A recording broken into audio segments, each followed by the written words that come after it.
Okay, hi people, it's Angela, Power Disney Angie, angelascashes.org.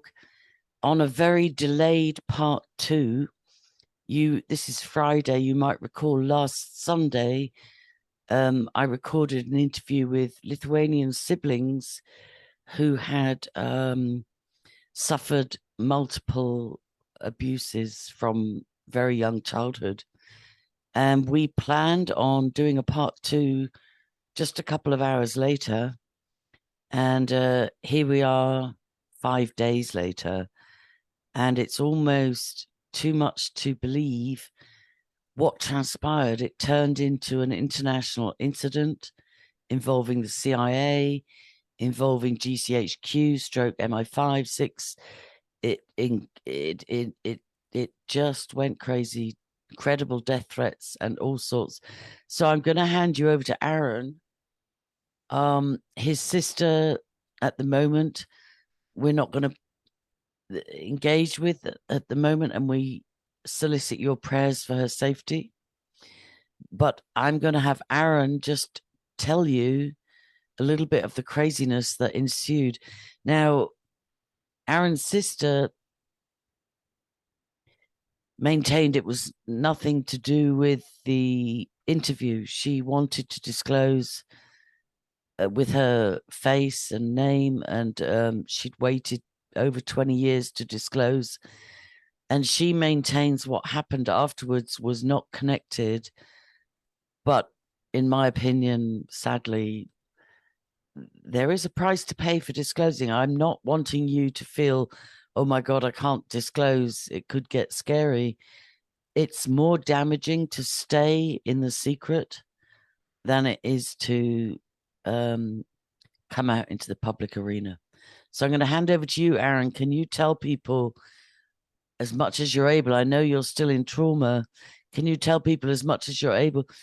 Like Yeah, I never got the part two was supposed to be your disclosures of abuse from early childhood, well, including, parts of it maybe actually. yeah. Anyway, I'll hand it over to you to talk about what happened since Sunday, and then maybe we'll circle back and talk about probable drugging in your very early childhood and multiple abuses from early childhood. Over to you, Aaron. So, after the interview on Sunday, she went and told her husband, uh, who worked for secret services, Yeah, and it looks like Lithuanian and American secret services, yeah. So CIA, yeah, and Lithuanian secret services, yeah, state secret services, yeah, like okay, MI6. And so he's in reserve now. They can call him whenever they need him, and he's done incredible things before in his life. So anyway, she told him about the interview and about her disclosure, and he went a bit ballistic with her. He didn't like that. And then he told her to not to talk to me again.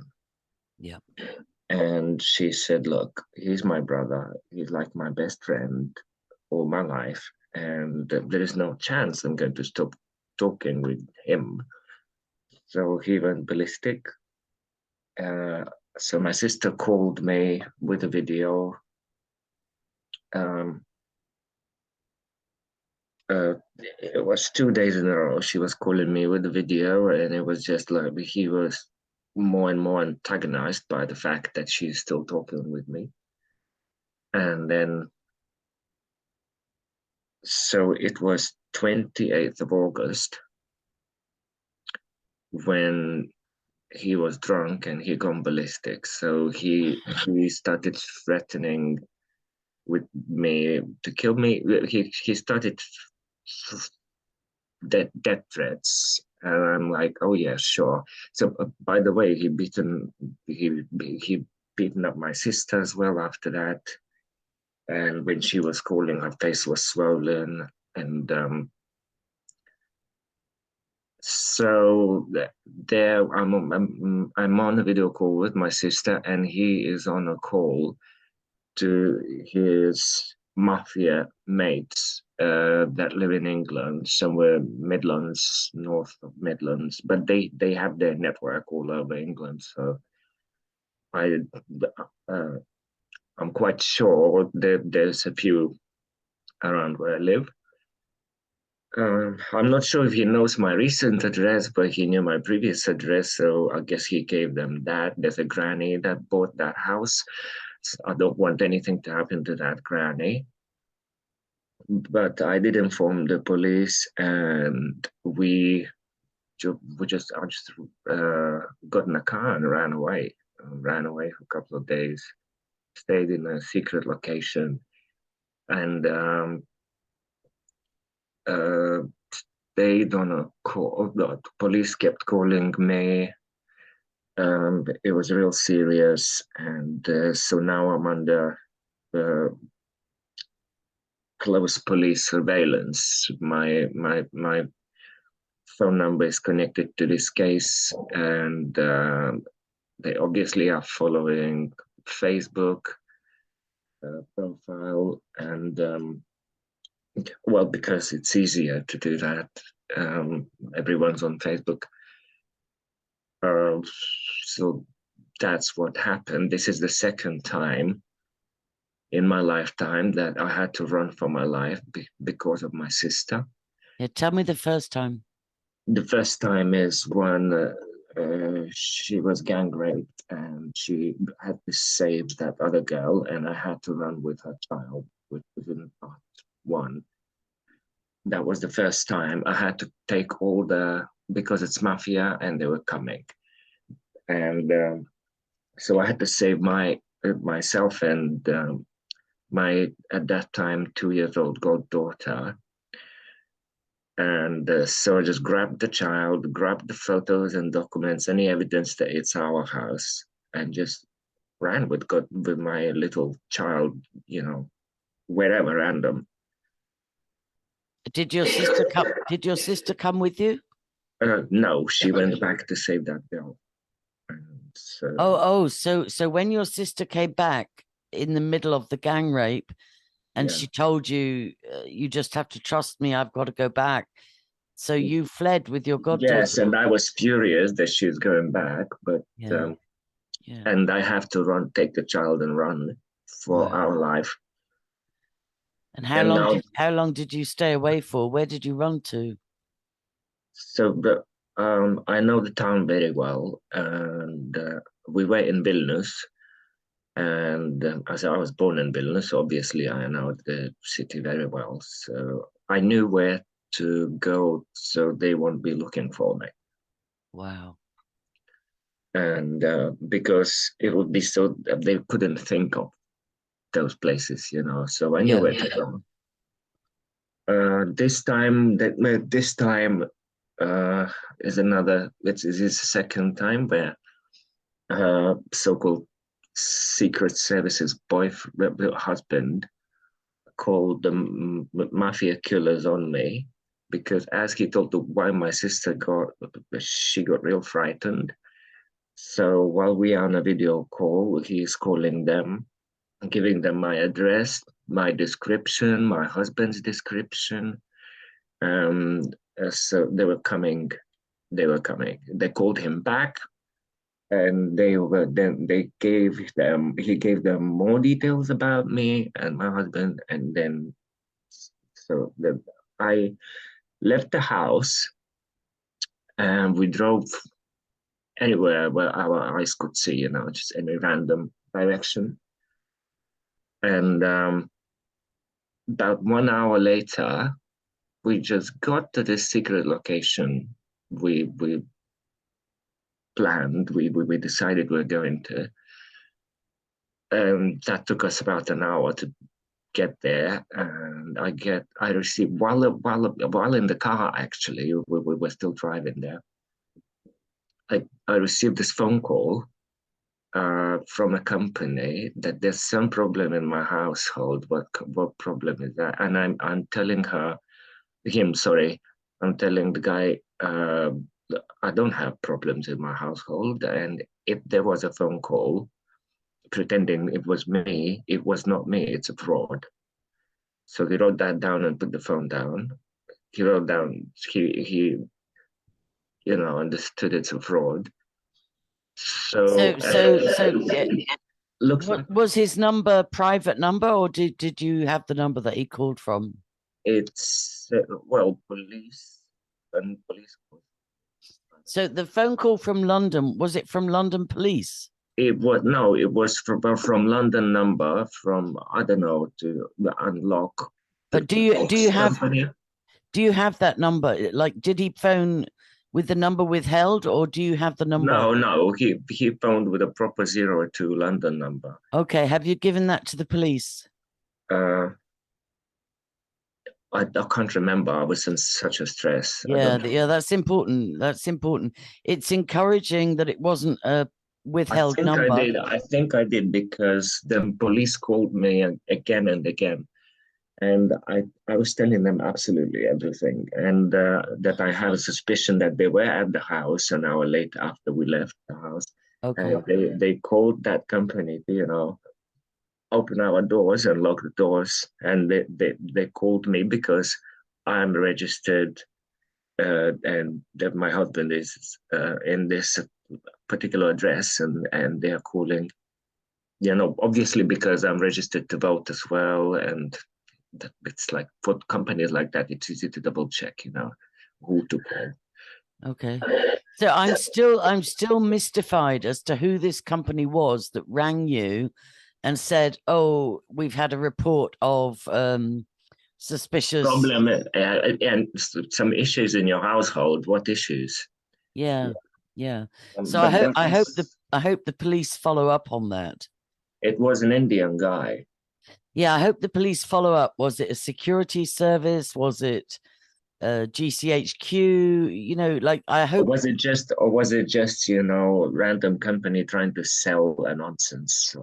I doubt it. I Well, doubt it because when I told them it's a fraud, they understood me straight away. They put the phone yeah. down. They So yeah, registered.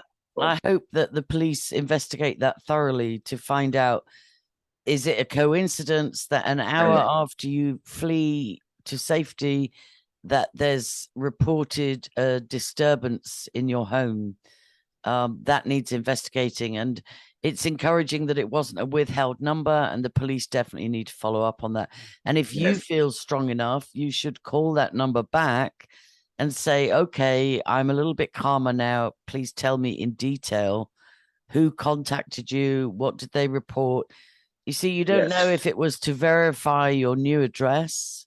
You don't know if it was, because I want to make clear that the brother-in-law, when you refer to the mafia and then you refer to secret services and CIA, there's an overlap because some of them are the same thing.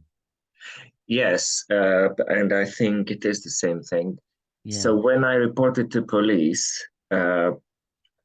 giving them all this information, Yeah. so I gave his, uh, name, surname, email address, phone number.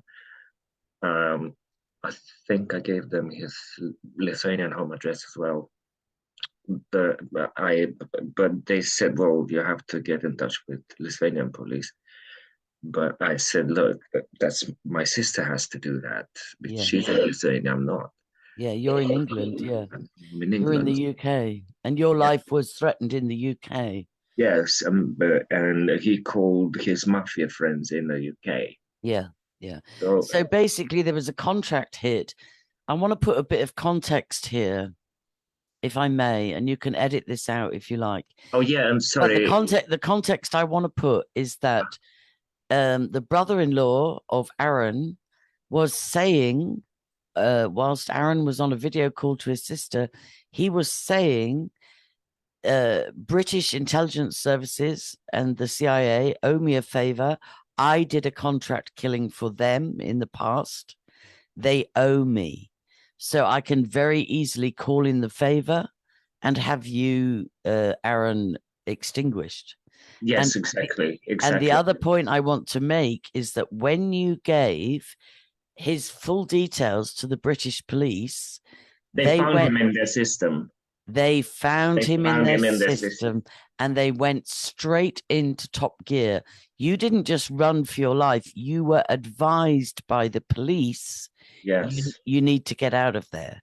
So I've dealt with a lot of survivors that have reported, death threats and so on to the police, and they get no response because of who your brother-in-law is and who he's worked with and for. The police went in your area, went into top gear. Yes, there was surveillance around my house.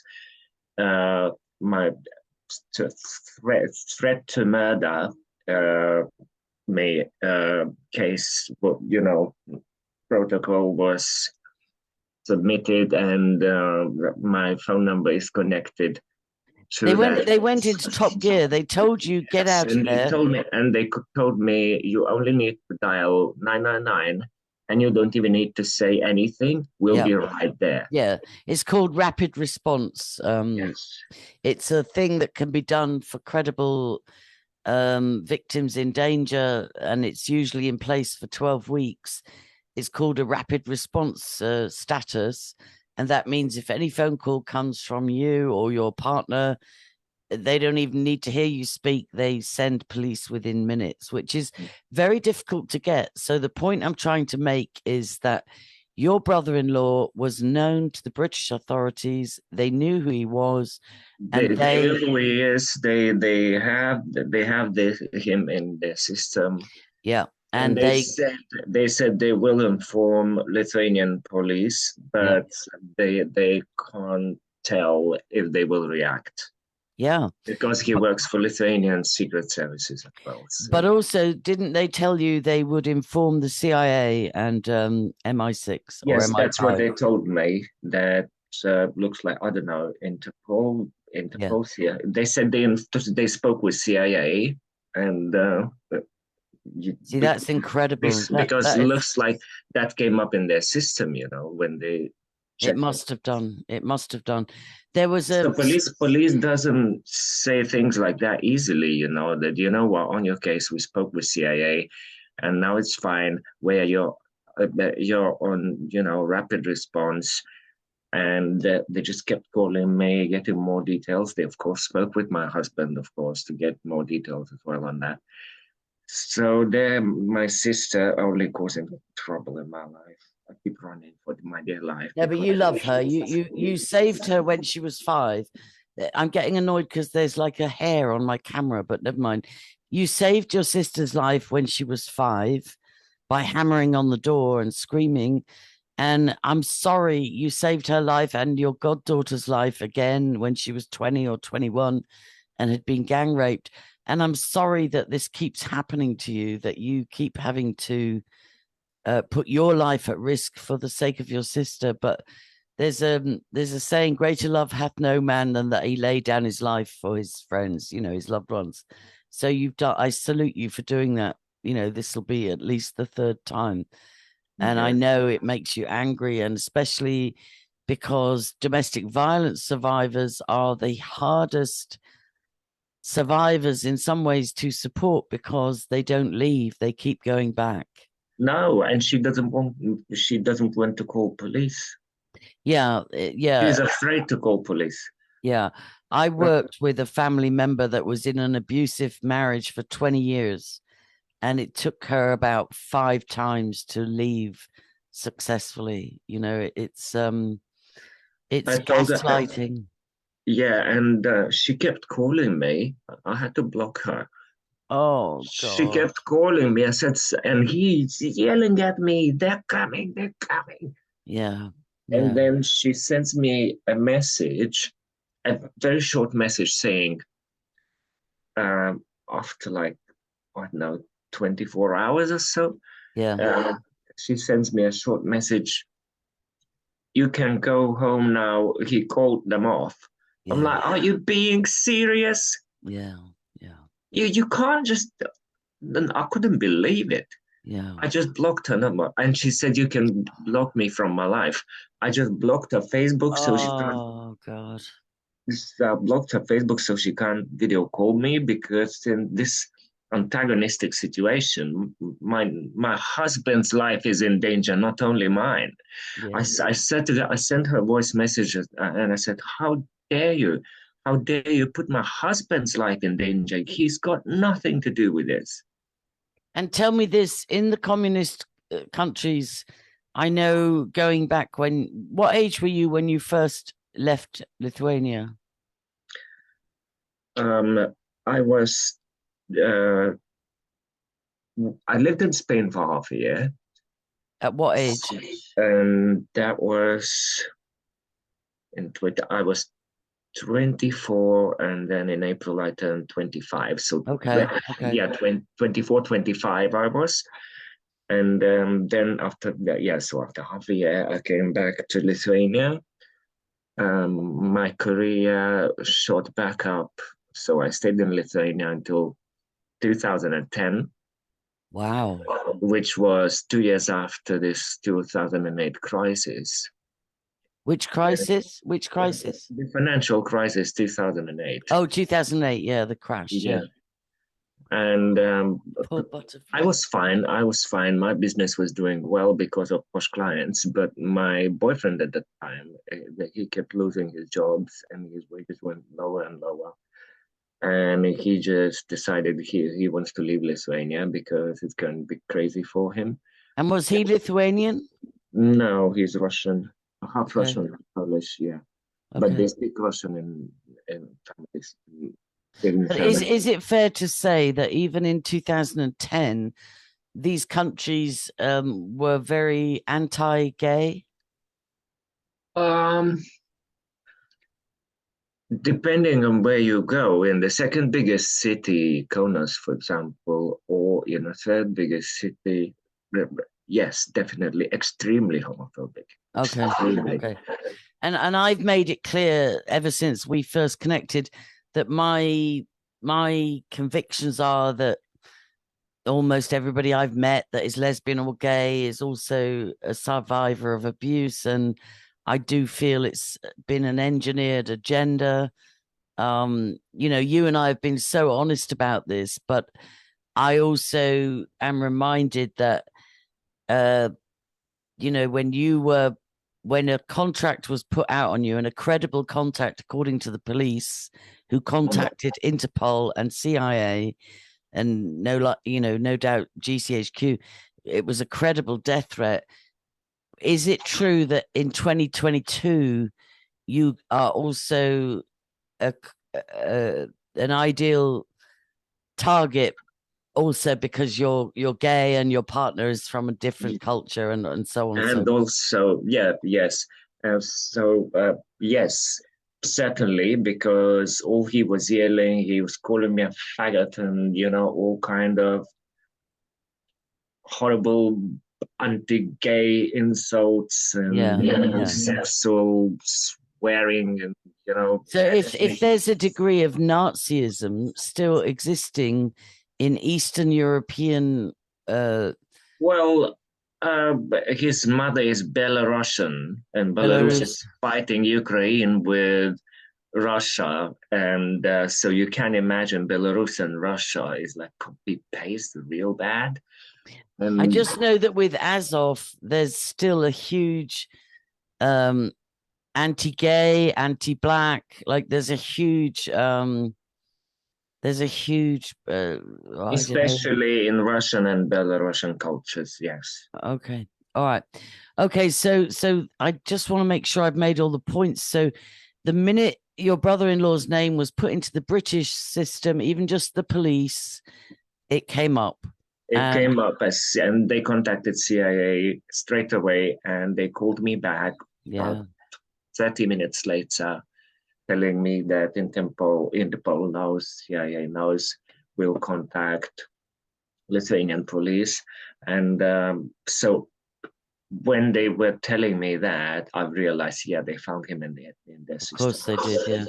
And you should have had an update by now if he's been interviewed, if Lithuanian police did anything.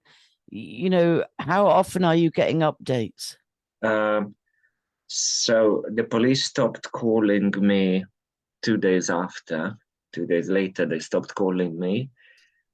I told them how long I'm going to stay in hiding, where exactly on that, if anything happens, Yeah. So police knew my exact location. And you took a chance. You took a chance, even giving your location to the police. And you have to consider that even though the police responded superbly to you, they told you this is a credible threat, get out of your house. And then an hour later, you get a report of a disturbance at your house. And then the police liaise with where you've run to, and they get that police force to contact you, and they told you it's okay. Yeah, then local police from that town contacted me. Yes. Yeah. And then they put in rapid response status. They haven't installed CCTV for you, which they should urgently. But the point I'm making is that even though the police responded very well, Very swiftly as well. yeah, Very swiftly. but you have to consider that it's not in intelligence services' interests to admit And to disclose their agents. to disclose their agents, and we're not saying his name here, but to disclose their agents and to admit whether it's the CIA or GCHQ MI56, to admit, oh yes, we hired a contract killer to carry out a hit, wet works. Yeah. Yeah. So he made the killing, but looks like now he's not on a call at this particular moment. He's not on a call by Secret Services, but Okay. he's using Secret Services contacts Of course. Of for course. his personal gain, which is to Yeah. kill whoever he wants. Yeah. Which is what he said to you. He said, I did a kill for them. They owe me a favor. I'm calling it in. And he called them, then they called him back, and he was giving them my description, my name, my address, my husband's name and address, everything. Yeah. And obviously the phone number, and my sister Alana was she was on a phone call with me, and he was on a phone just behind her. Yeah. And she started crying, I don't want you dead, I don't want you dead. I said, well, what can I say? He's a real piece of work, isn't he? Yeah. I mean, you don't want me dead. It is your bloody fault in a way. Well, it's not her fault. I remember saying to you, well, when we've talked throughout the week, that even though Alana said, oh, it's nothing to do with the interview, it's nothing to do with the disclosure, he regularly beats me up. It is. When she told him about the interview and how she disclosed, his head gone ballistic, And the point that I was making was that of the three major rape incidents in Alana's life, the one that they didn't want to come out was that three spooks, probable intelligence agents, stroke mafia, gang raped three women, one of whom they threw out of a ninth floor window, who is still alive but paralyzed. But paralyzed, yes. Yeah, so it may have been that information that Alana was never supposed to speak about, which she hasn't for 20 years. But on Sunday, she decided she wanted to. And I want you to make it very clear that you did not coerce her for that disclosure. No, I had no. never spoken to her before. No, because she keeps. We talk a lot. We call each other a lot every time. Every time she doesn't work, we are in touch, and we're like best friends, like all the time. Yep. And she keeps weeping. She keeps, crying about the past. She can't let that past go. All the horrible things. And then she has a bit to drink, and then it gets worse. She starts crying. And but I asked her, would you disclose with me? We can disclose together. She's like, and she knows that I'm working with you. Yeah. So she said, certainly. If it helps other victims, I said it would help other victims massively. So you asked her to disclose? I sort of asked if would she, and she Because said, she keeps disclosing to you and she's stuck in the trap and of, she's stuck in a circle, and I'm a bit tired of it, yeah. because it's over and over and over again for Yeah. more So than it's three like, are you decades. going to go public with this, or are you just going to torture yourself for the rest of your Keeps life? spinning, yeah, yeah. And So that's what this. the other point I wanted to make was because of who these three men were that gang raped the girls, including throwing one out of a window, because of who they were, it may be that your sister has been shadowed ever since to make sure she didn't speak out, because Yes.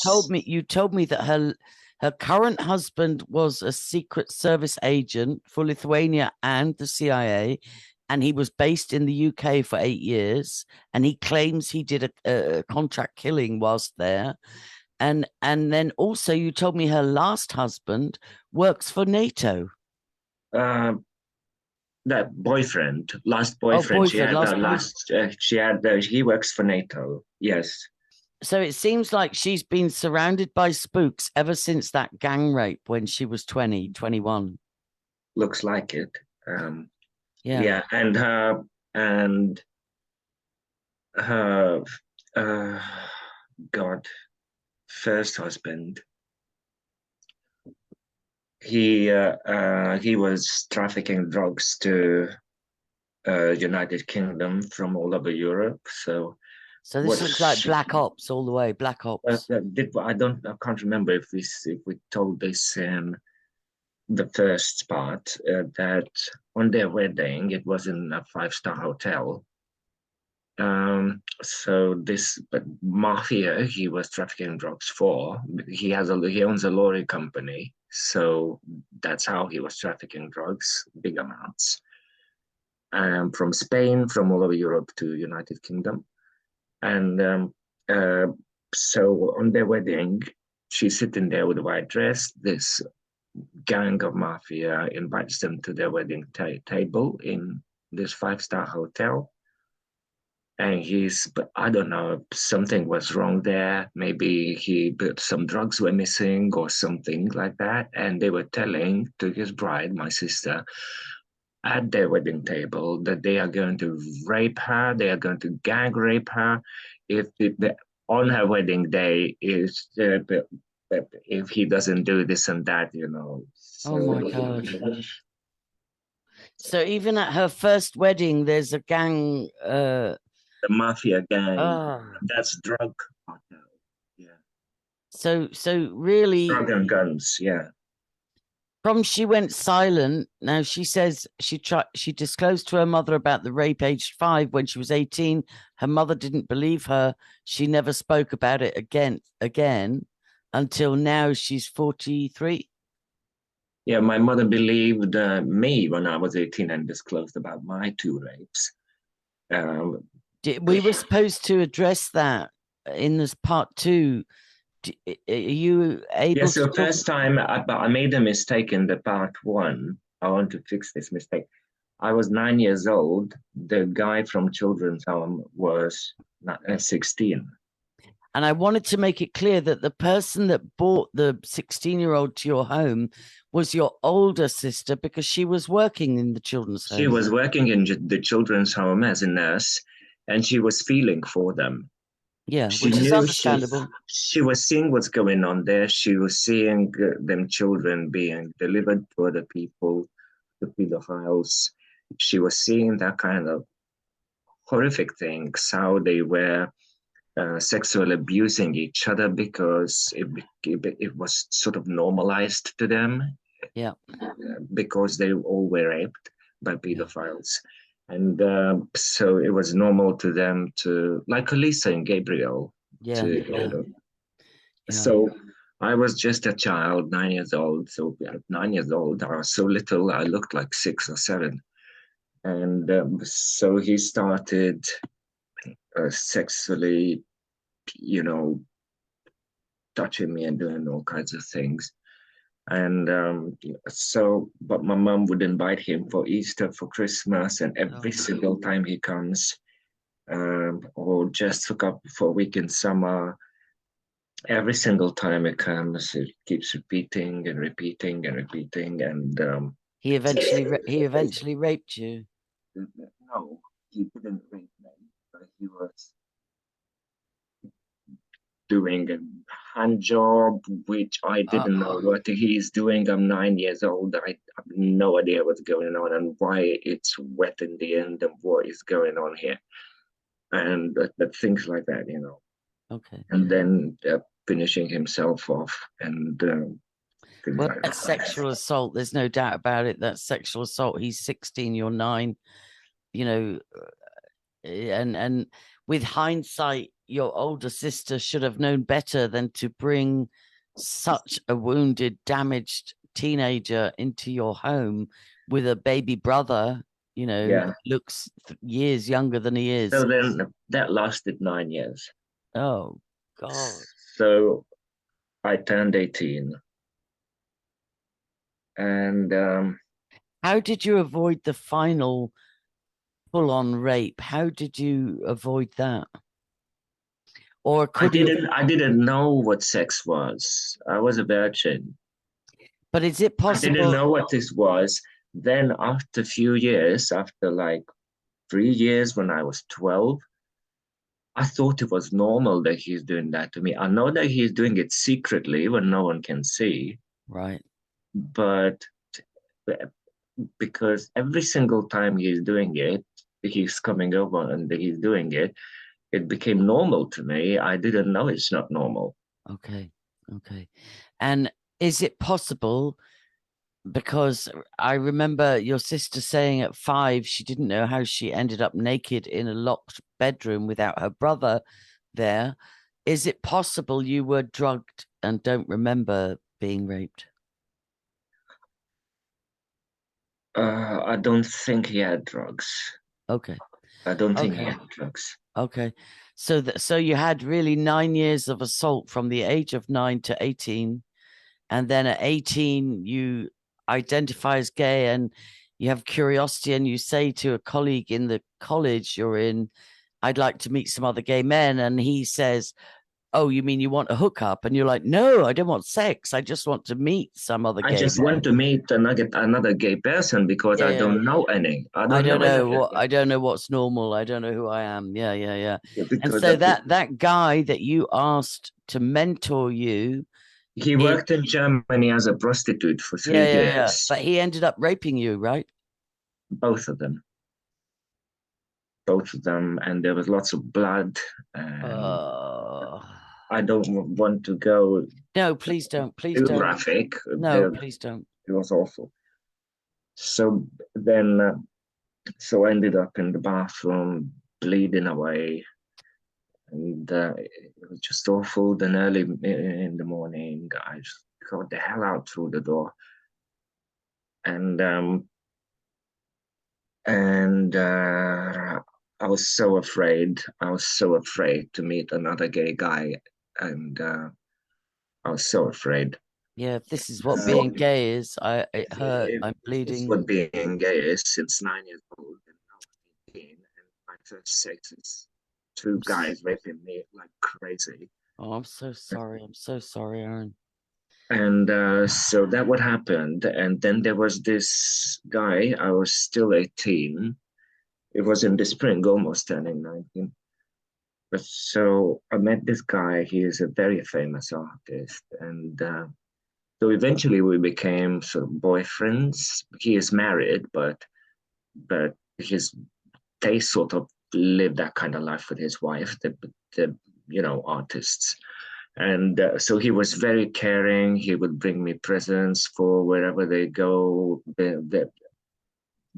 Venice, He brings you Venice. back presents from his holiday with his wife. Oh my God. Yeah, no, from their project when they won uh, the Venice Biennale with my photos, and So, okay, but okay. I also they were also taking he was also taking pictures of me naked and then making them 2 meters, 3 meters to make their art as drastic as it So he gets. was pimping you out as pornography, really, artistic Not as pornography. not as pornography, but as shocking. as a model for shocking art, Yeah, yeah, so yeah, through nudity. yeah, yeah. And Well, yeah. but he loved me. But he loved me, and then because of him, I started to believe in love. How much And older? How much older was he? I was, I think he was 36. Yeah, that's quite a difference. Yeah, but he was good looking. He looked like 28, you know. Yeah, yeah, yeah. So One of my, I just want to say, I don't know why at this point, but one of my worst abusers between the ages of 12 and 15 was very buff. He worked out, he used sun, it was before the age of sunbeds, but he had a machine to make him look always suntanned. He was always fit and healthy. He was a scoutmaster. He was very highly regarded in his profession. He was a mentor for the youth. It's like it's not unusual to meet an abuser that looks after themselves and looks years younger than they are. This is part of the obsession. If you look at Nygaard and you look at Jeffrey Epstein and you look at so many of these abusers, yes, they look 20 years younger than they are, you and know. with the two guys that raped me, the prostitute and his older friend. That older friend was 41, 42, And you were 18, yeah. Yeah. and the virgin. And so it was in this older guy's apartment. And I remember it very clearly, how it looked, what was where, and all kinds of stuff. So then a bit later, 3 months later or so, he contacted me online on another uh, gay dating profile, which was just trying to investigate how to meet a normal gay person. Yeah. And so he got in touch with me, and he didn't recognize that it's me. I'm the one you raped, yeah. He didn't recognize it. It meant nothing. It meant nothing. Yeah. He just forgot me the moment I left. You know. Your audio went there. Yeah, it looks like he just forgot me You forgot, yeah, yeah, yeah. the Just moment I left. Yeah. yeah, yeah, yeah. And I recognized him immediately. So I went to see him, and he said, I'll make a dinner. Okay, make a dinner, I'll come. I was furious. I was furious and very strong because of my curiosity at that moment. I went to see my rapist. Yeah, that I've And heard. Yeah, that's so brave. That's so yeah, brave. and I told him, yes, there was a column in the middle of your bedroom. There was this and that. All of that was gone. He refurbished his flat, but he goes, how do you know? And I'm like, do you remember that time when that guy brought me in and you both raped me? He's like, oh, I'm so sorry that you feel this way. I said, how do you think I would feel when I was bleeding my heart out Yeah, and your ass. and my ass? Yeah, yeah. And the sad thing is that many of their victims, they gaslight them into believing it was a loving encounter. They gaslight them into, oh, I had no idea you didn't want that. I That's thought, bullshit. yeah, I Yeah. thought I was showing you love. I was introducing you to the Oh, world yeah. of, What kind of love is that when I'm bleeding for 2 hours in a bathroom? yeah, yeah, yeah. Okay. And is there anything else? I thank you for being So so, that's when so after this as well. So I I was turning 19 almost, and so I was studying in a college and living in a dorm, and I invited my mom to my dorm room. Got a bottle of cheap wine. I didn't have money, a student, and put a candle up. My mom could tell you something. And first I go, my mom gay. She's like, darling, I know, I know. So when you were 14, I sent. She sent a question, in a newspaper. There were you can ask secretly a psychologist. So she asked, what does parent do when they know that their son is gay and but they don't talk about it? And so she'd been doing that but never told me. But So the thing is, what she didn't know, even though and I she sent told her, off a and I questionnaire, told she her, didn't know you were being molested and groomed from the age of 9 and by I this was person she blaming mom kept. for that, and I was blaming mom for that she was so blind for 9 years. And she so loved him. She treated him like her own son. She so loved him. And I was blaming her that she was blind. Yeah. And, but then I sort of managed to forgive mom and I told her what happened. She was in a massive shock. She started blaming herself that she was so blind. And then I told her about this huge rape. But then I told her that I met someone that is nicer. So I'm sort of getting over it, which I was not actually. Yeah. And Because this is the first time you've properly disclosed as an adult, right? Because I've known yes, you 2 years and you've told me bits and pieces, and it's taken you 2 years to even you weren't planning to disclose. When Elena was disclosing, you were undercover as a I'm translator. still Yeah. hasn't. I'm still not. I was still not sure. I was still not sure if I'm ready. And how does your husband feel about you going public? I know Elena got beaten up by her husband for disclosing. How is your husband about what you've done in the My last week? husband is an absolute angel. He supports me. It's my decisions, my decision what I do with my life. It's It's very just rough though. It affects everybody.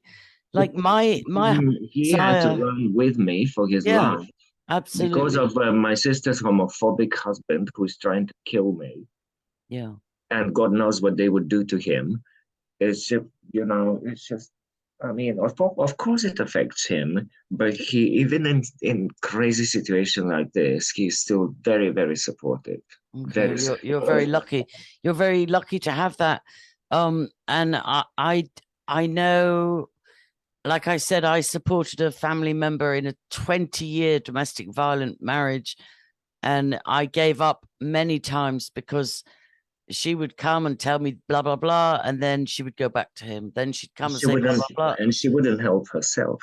And I know somebody else who's been in women's refuges, and she said it was unbelievable. Every couple of weeks, all the women were gone back to their abusers. They would come in with black eyes, broken ribs, broken bones, the children traumatized, and then 2 weeks later they've gone back. It's Yes. just devastating. So a week before that, her husband, I was in good relationship with him, even though he had a burst of, you're fired and you're this and that. He had that burst before. So I told my sister, you can do whatever you want with him. I don't need to talk to him, okay? But I, She I, needs to get away. I saw The him, I next saw his meeting, true she could face. die. She could die. I saw his true face, okay? But a week ago, a week before this death threat, he contacted me. He because I don't know how good, but he thinks I'm good at computers, and he asked me to help him with his brand new brand with his website and TikTok, whatever. Oh, yes, I With, forgot. oh Yeah. yeah, and he is selling underwear. He's selling ladies' Lingerie, underwear, lingerie. Yeah, lingerie. Yeah. yeah, yeah, yeah. And then, so when I told my sister that, oh yeah, we're doing this and that, I had to call him and speak with him about it because we're developing this thing. And she got furious. Why does she get to know it from her brother, not from her No, husband? she didn't know anything about it. Yeah. And he is selling ladies' lingerie. It was a trigger for her, after being raped many times. And so it I triggered. have I have family that are multimillionaires who have a lingerie company. So it's not always, like women wear lingerie. That's the truth. It's not always a shady business. But I just wonder if there's one last thing you're willing to tell me, which was you spoke about that the Lithuanian army or military tried to give him a new assignment in the light of this current war. And they told him he would get very, very well paid, but he would be expected to murder women, children, civilians, Yes, he whatever. just, but yes, about a month ago, they called him because he's still a secret agent Yeah, he's on in standby. he's Yeah, on STEM on reserve, yeah. And so once you're secret agent, you're either dead or you're secret agent. you're still You're, in. you're never out. Yeah, it's like So yeah, it's like mafia. He got this job. The secret services called him. They were getting a squad together of SEALs, of secret SEALs, and which they literally go and wipe out the village and then take the village. Like literally, for example, Russia took over a village, um, and Ukraine needs to get it back. So then they would go wipe out everyone in town because they're extremely professional, and then only then Ukrainian army comes in, and then they pretend it's Ukrainian army who did that when it was, say, international secret services Wow, set up the wow. situation. But would And they pretend it was Ukrainians that did it, or would they try and say it was Russians that did it? nobody would know that nobody would know that they even So it exist. was a secret. It was a secret hit squad that was to go Yes, in and secret wipe hit out. squad nobody would know that they do even Wow, exist. wow. And And as far as with you, balaclavas, with all this stuff. And they were offering 8,000 euros um, a month, and 8,000 euros a month is a very good wage, even in England, actually. yeah. And I know you said to me that you tried to tell him, don't do it. It doesn't matter And if it's he's eight like, "I'm thousand. going. We need money." I said, but you will come back. You were enough." But I told him, you were in Iraq, you were in Afghanistan. What is wrong with you? Do you really want to come back this damaged again? I mean, but this may be the last time. Yeah. Well, And he's already damaged. He's already beating his wife up twice a week. He's already yeah. putting out contract hits on his brother-in-law, who the week before was building websites And for he him. was all for ready to go to this squad, for Yeah. 8,000 euros a month, but he has to kill everyone he sees, Yeah. everyone he Yeah. sees. And you managed to persuade him. You told him you'll I never managed be to able. persuade him that my sister and her 8 years old daughter, who loves him very much, that they need him. They need him and don't go. And on the other hand, I told him, if you go, you will come back a You'll never monster. be the same. A monster. He's possibly already a monster. Yeah. He's possibly already. But I want to encourage you to get update. The police are supposed to give you an update regularly. If it's been mounted to an international incident, a credible death threat, a hit squad, blah, blah, somebody that works for special services, Yeah. you need an update. Did they question him? Did they visit him? Did they arrest him?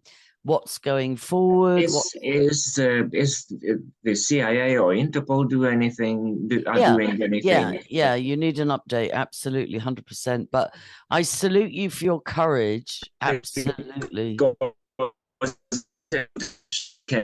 Your internet's breaking up. Wow. Yeah, because it isn't, No, your internet is going patchy. That's strange. okay. And Your internet's breaking up. Aaron, I'm gonna finish this now. Your internet someone, completely crazy. And I'm gonna ask people to pray for you and your husband, pray for your sister, and let justice be served. And I pray Yeah, that just dropped out. I pray this whole interview stays up. We just lost internet connection. I'm going to end this, and please, please, please pray. And if you can help, please help.